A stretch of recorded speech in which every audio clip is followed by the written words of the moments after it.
Okay, hello again, and this is the last video on the World War II topic. And apart from, we've talked about the rise, the introduction, the rise of Hitler, his foreign policy and domestic policy, and now we just come to the other causes of the Second World War. It's basically similar to the intro because you talk about it's just basically why World War II started, but in a little bit more detail. So, in the 1920s, British politicians began to realize that the TOP had been too harsh. Lord George had previously advocated for the French not to be so harsh on Germany after the war, but then the French were like, no, because Clemenceau is being a too bit of a tiger. And of course, being too harsh on Germany, and you just basically increase resentment and social inequality, and basically everybody went to the craps and stuff. Britain sought to appease Hitler by agreeing to revisions of the treaty, and as we know, appeasement didn't work. I hate you, Chamberlain. Britain and France had suffered in the last war, and they were prepared to avoid war by any means. Sorry. Particularly with the emergence of new technologies, as demonstrated in the Spanish Civil War. So when you see humanity has created new ways to kill each other, you don't want to go to war again, because it's more efficient at bloodshed. So Britain was concerned about the Far East because the Japanese and Italian expansion, because nationalism was on the rise, and they didn't want to be threatened by Germany too. So appeasement, they thought, could solve it, but it didn't work. And because of the financial stuff associated with the last war, coupled with the Great Depression, Britain and France couldn't afford a war. They were preoccupied with resolving economic issues after the Wall Street crash, so they didn't initiate serious rearmament until the mid-30s. So it was a bit of a dead situation. The USA's isolation meant that Britain and France could not reliably look to her for support against German aggression, because the USA had previously passed a law by Congress saying that USA would not be involved in any more European wars. France didn't want to revise Versailles, but the USA and Britain didn't support her on this because they both think that, we're being a bit too harsh on Deutschland. So instead, she focused on building alliances and constructing a series of defensive forts. But then the Maginot Line got ran over because the Germans went through the Ardennes. To quote Captain Mannering, this is a typical shabby Nazi trick. Well, yeah, just being who would charge willy-nilly first into like forts and stuff. And France was also politically divided to worry about world politics. There's the rise of the communists, and there were the rise of the right wing. So yeah, everybody's a mess. Another cause of the Second World War was that the League of Nations was total nothing. They couldn't prevent Japan, Italy, and Germany from undermining the order because they had the power to veto, and Germany wasn't a permanent member, but because Japan and Italy were on its side, they managed to have the power to veto, thus preventing the vote from going through. So also the League had no clear mechanism for raising a peacekeeping force, as Britain, France, and the USA didn't want to commit anybody to basically stand again to fight another war, given that the last war claimed millions of lives. And of course, as I've mentioned, as you've probably guessed, one of the biggest problems of the League of Nations was the absence of the US. She was the biggest world power industrially and economically. And the prelude to the Second World War was the Manchurian Crisis, because the League failed to end Japanese aggression. Then the Japanese came in, and to quote Bill Wirtz, The History of Everything, they raped Nanking a little bit too hard, and everybody died.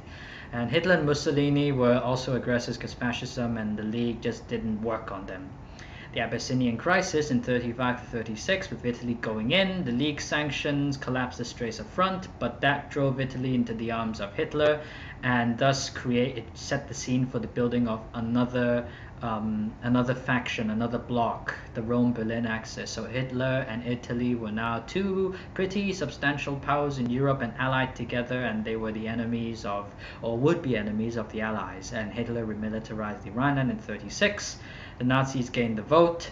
The Japanese economy went to the toilet and facilitated militarism, so Japan went into Manchuria.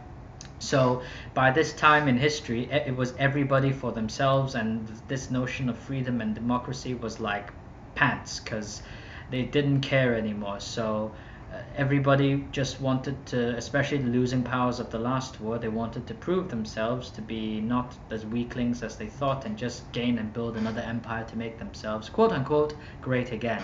And this aggression, coupled with the staunch resistance, verbal resistance I might add, just led to political collapse and diplomatical collapse. And the Japanese aggression in Manchuria can't possibly contribute to radicalization of Mussolini's policy, because we see that a permanent member just decided to do whatever they wanted and it couldn't be stopped. So Mussolini saw it as like a possible green light to go ahead. And because of this, he disrupted international peace, but his role in causing the Second World War was less than Hitler, because Italy wasn't as powerful and important as Germany due to its second-rate nature. It's like the Mediterranean powerhouse, but it wasn't a European powerhouse at all.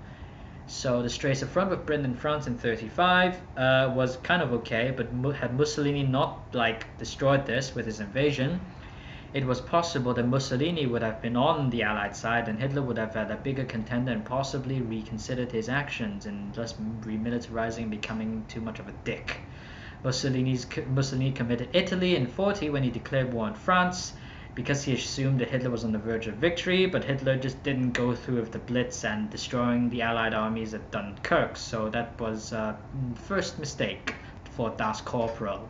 Stalin made it easier for Hitler to come to power, as he had ordered the Comintern to attack other socialist parties other than the Nazi Party, so this facilitated Hitler's rise to power because basically there's no opposition. And Soviet foreign policy was overwhelmingly focused on security, so in a way the Soviets retreated into a bit of an isolationism like the US, except they got dragged into it unfortunately with the end of the Nazi-Soviet pact when Hitler went into Barbarossa in 1941. Russian and Japanese forces clashed at Khalkhin Gol, so another prelude to the war, tens of thousands of casualties because you have two pretty big powers, militaristic powers going against each other. And collective security broke down with the League of Nations because Britain and France appeased Germany. Stalin thought that they would just band together and stand fast against Germany, but they didn't work, so Stalin just was like, balls to this, I'll do my own way.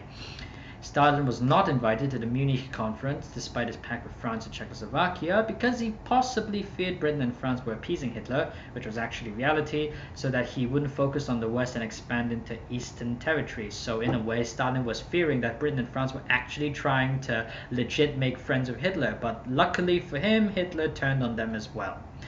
And Stalin prioritized domestic policy because, let's face it, the Soviet Union, well, the Imperial Russia, which turned into the Soviet Union after World War I and after the Russian Civil War, had a pants economy. Everybody was peasant, everybody was uneducated, and everybody was poor, and everybody was just pants. So with like a power struggle as well, with a little bit of economic crisis, and the fact that everybody had unemployment and everybody was just a farmer, you have to try and build up your own country. Otherwise, how can you stand against the fascist threat in the West? Because in the end, Hitler despised Bolshevism and communism as a whole. So they made a pact, which was actually just stalling and buying time for Stalin to rearm in the end. And the Comintern sought to promote worldwide revolution to undermine government, so Stalin wasn't exactly a trustworthy figure, so political tension rose dramatically. And of course, the last reiterate the point, the USA was isolated, but their isolation meant that Britain and France had less confidence to deal with threats, because the world's biggest power and democratic nation was not on your side anymore, at least for now. So it's basically up to the two old imperial powers to try and hold the peace of the world. Of course, look, that went very swimmingly indeed, and Dunkirk happened and everything went to the toilet. So the League of Nations, in a summary, the League of Nations was pants because it didn't do anything much. It couldn't stop the invasions. The economic and political crisis in Germany saw the right wings come to power, and a dictator, totalitarian, nationalistic guy just prepared to wipe out everybody else came to power in Germany. Britain and France were broke. They had no army. The USA was decided to become isolated because they were like, no more European stuff. And Italy decided to be like this extreme fascist ally of Hitler, and Japan decided to rape China so hard. Anyway, that's like so-called the other causes, a general description of the other causes of the Second World War. Of course, there's other causes like obviously the rearmament program.